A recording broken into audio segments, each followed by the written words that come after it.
Shouts to the Vikings who let Stevie Wonder play quarterback today. His numbers didn't jump off the charts, but he did do well for his incredible blindness. Well, Vikings fans, no one wants to relive this game, but here you guys are, so let's recap it. So let's start off. Very first play of the game, Danielle Hunter gets his first sack of the season. We've been so hyped for this man to get going. He led the team in sacks, was third in the NFL, and a lot of fans were writing him off early on in the year, but he has a big game today. Starts out the game, a sack. The Lions move the ball a little bit, then they punt. The Vikings keep the ball. We have a big catch by Thielen, but then we punt. And then the Lions don't have a very successful drive. They target Xavier Rhodes twice for some reason. I have, in parentheses, why target Rhodes? That was a very interesting plan. The Vikings have Xavier Rhodes, but otherwise their coverage isn't phenomenal across the board. So why are you covering number 29? Seems very, very weird. Next drive. Cook runs really well. He gets a nice couple of first downs. And then Keenum does a Stevie Wonder impersonation, missing receivers. Just doesn't. His reads were just bad all game. I didn't put exactly what the miss was here, but then we punt, and it's a good punt. Within the 20, Quigley had a really good day. The Lions, a few first downs, another sack to Neil Hunter. Big catch by Jones. This is a very interesting play because Xavier Rhodes gets burned here. We have 29 deep thirds, probably cover 2 or cover 3 defense. I'm not really sure. But you have Rhodes in clear zone coverage, right? You have zones either in his deep third or in his shallow, but he's just going with his receiver. But he thinks Sendeo was going to keep going for him, but there's no one in front of Rhodes. So there's no reason for Rhodes not to just keep on him like it's man coverage. And then Sendeo got out of position as well. But that was a big play. I believe it was like third and forever, like third and 20 or something. And they pick up a big play. And then another unconventional play. Eric Hendricks misses a tackle, and they got another first down. And then it's a field goal Lions. It continues to be garbage, and we punt. The Lions punt back at us. Not a lot of points we won in this game. A big play by Diggs, but nothing gets out of it. And a missed field goal by Prater brings us to halftime. Very short, and Sherrills had a chance to return, only got spelled about the 30-yard line. Goes good on the stat sheet, though. Second half is here. We start the drive by running very good with Cooks. Cooks looks like he's going to have a good drive, but then we go on the Wildcat for no reason whatsoever. On a read option play, Jerick McKinnon pulls it out and fumbles the ball. The Lions get good field position, and our defense holds them to another field goal. And we go back on the field. Cook fumbles. I think it was his first carry of the next drive. He fumbles and he gets hurt. The double whammy. He gets fumbled. He gets hurt. He was our best consistent offensive playmaker all game and all season, really. And now he's hurt. He has a knee injury. He was out for the rest of the game. We have no idea how serious it is. He walked off the field with a little bit of help. Maybe I think he looked a little bit slow. I'm thinking he's going to be gone for like 2 to 4 weeks. That's what I'm guessing. I'm reported it could be a lot more serious than that. I'll do a video on this in the future. Not too bad, but still, yikes. Latavius Murray stepped your game up right now. Lions take the touchdown. 2-point conversion is good. 7-point lead. Now, this next drive, the Lions get away with 2 pass interference calls, and we end up having to punt. Now, my take on the calls is that I really don't care about it. The Vikings didn't get called for pass interferences. Neither did the Lions. I don't know if the Vikings were grabbing as much, but it's a low-scoring game. Maybe the rest let defensive players play a little bit more, and I'm fine with that. I'd rather that than the other side where they're where they're throwing a flag. I'd rather play. I'd rather let the players play, and whatever happens, happens. Of course, it's the Vikings. I'd rather them get those pass interference calls because that's a big play. And we would have probably had a few big yardage gains if we get those calls. But the rest were holding those flags in their pockets and didn't want to throw them. So it's okay with me. If they want to let the players play, let them. So I'm fine with it. Yes, I'd rather us get those flags, but it's football, right? We play to win, and we weren't physical enough. If their refs are letting you be physical, be more physical. You have to adjust to the refs. All right, so the next play, the Vikings force a 3rd down and long. We get a big hit fumble, and at first this was called an incomplete pass. Zimmer challenges it. It's a fumble. The Lions have already recovered it, so they just punt deep in their end zone, get the ball off. And then, so they punt. We have a nice drive. We have a big catch by Diggs to pick up a nice big yardage. Diggs had himself a big game. Missed field goal, though. This ended up not really hurting us that much, but it might have changed up their game plan later in the game. We can't have that Kai Forbath missed a chip shot, and the ironic thing is that's about the same length as a PAT. I don't know about those 30-yard field goals. He just can't do it. And it's about a 50-50 chance with those short ones. So I don't know what's going through Forbath's head. Maybe it's just skill level. Maybe he got lucky last year. He was perfect on field goals. Now he's coming back to reality. So now the Lions punt after a dropped interception by Mackenzie Alexander. Now it's kind of the story of the game. We really shot ourselves in the foot. I don't know if Mackenzie Alexander really had a chance to intercept it inbounds anyways, but it was close enough and he had his hands on it. Would have been really nice to get the interception. Rose had a drop interception earlier in the game, or it could have been a pick six, and you'll see in the final score. For those of you already know the final score, you know it's a big play. Bad. So now we get the ball off the Lions punt, and we're 3-and-out once again. We had Jerick McKinnon, who I think, and another player that had a bad game. We had him wide open for a first down catch, a little swing pass by the running back, and he drops it. So now we have to punt on 3-and-out.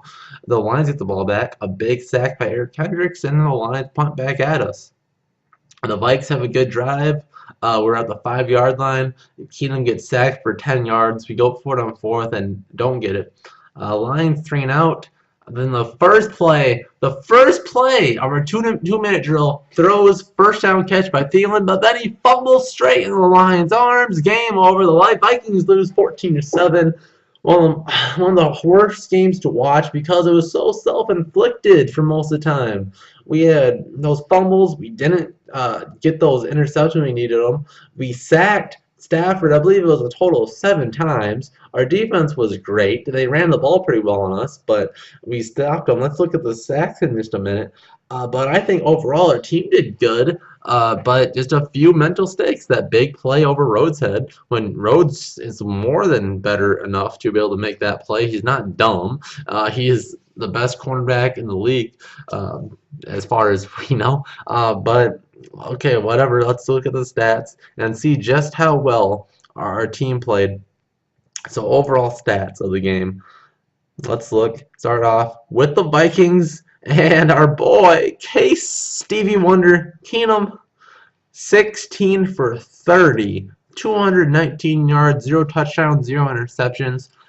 0 interceptions though. Woohoo! Yes. Lots of times he was throwing a double coverage. Didn't look good all day long. He was missing reads. He had Thielen in the touchdown twice where he missed them. One was a corner out, and the announcers really pointed out. Another time was on that 4th and 20 play when we were in the red zone or on the goal line, but we got that big sack and moved back an extra 10 yards.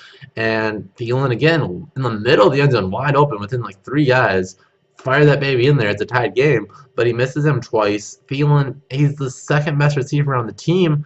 He's a top 5 receiver in the league as far as reception yards. Throw him the ball. I don't know why he's not your #1 read.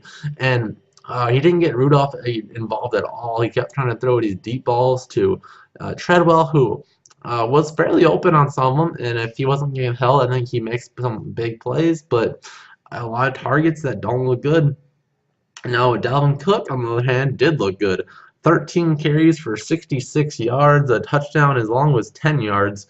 He was doing very good all day. It looked like every carry he's gained 4 to 5 yards, and it was looking very, very good. And I love what we've seen from Dalvin Cook all year long. A guy that I haven't liked seeing all year long was Latavius Murray. 7 attempts for 21 yards. That's a 3-yard average. Not good at all, as long as only 5. We brought Latavius Murray in, and even when we drafted Dalvin Cook, everybody was saying, well, it'll be a split-back system. Latavius will get those tough between the tackle yards. He'll go downhill and give us nice yards. And Dalvin Cook will be the explosive guy that we'll get when we just need those chunks. We might even just go 50-50, whatever, every other drive, let the hot hand get the ball.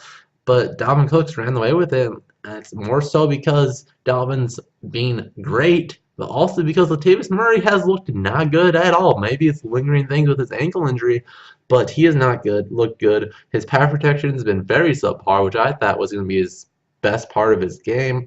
And His running game has been really bad too.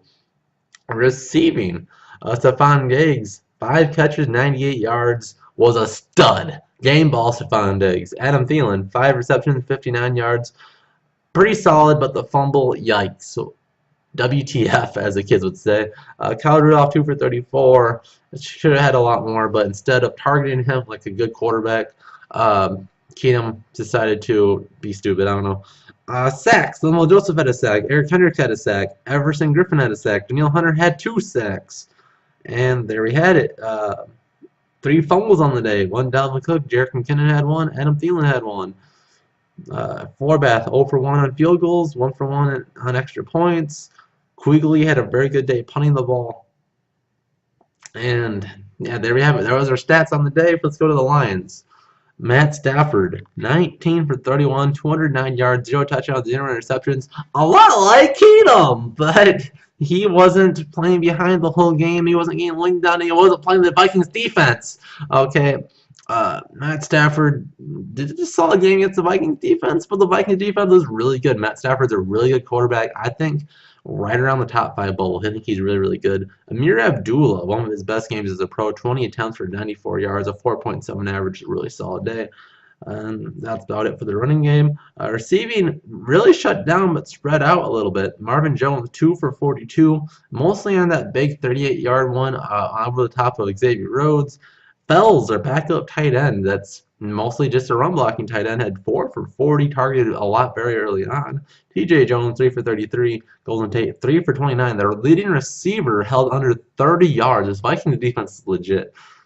And there we really have it for their stat sheet, as no one else to really talk about. So let's talk about why is Case Keenum absolute garbage. I praised him so much over the last couple of videos, and then he does this stuff to me, makes me look like I'm a bad analyst, looks like I shouldn't even be on YouTube. Oh man, making me look absolutely terrible, but not as terrible as you, Case. My God. Is he just inconsistent? Is that just his thing? But after this, I am hoping so much that we get Sam Bradford back sooner than later. Week 6, we're thinking about Teddy. Teddy should be soon. Next week's week 5, week 6, and then week 7 might be a good time for Teddy. I think by week 8, Teddy will be back pretty much for sure. So, hope we get him. Otherwise, this is it, and this is what we got to deal with. We got to deal with Case Keenum until one of those 2 guys are back. Because I don't think we're going to let the other guy play. So it's going to be the Case Keenum show until one of those guys can step up to the plate and get their knee injury figured out. Dalvin Cook, hope he's better, because without him, I really don't know how good our chances are winning against decent teams. I believe we play the Bears next week, so I think we should still beat the freaking Bears, but they always play us tough. So anyways, there we have it. It's the JOZ Vikings versus Lions game review. So tell me what you guys thought about the game in the comment section down below, and we'll see you guys in the next JOZ Vikings video. See ya.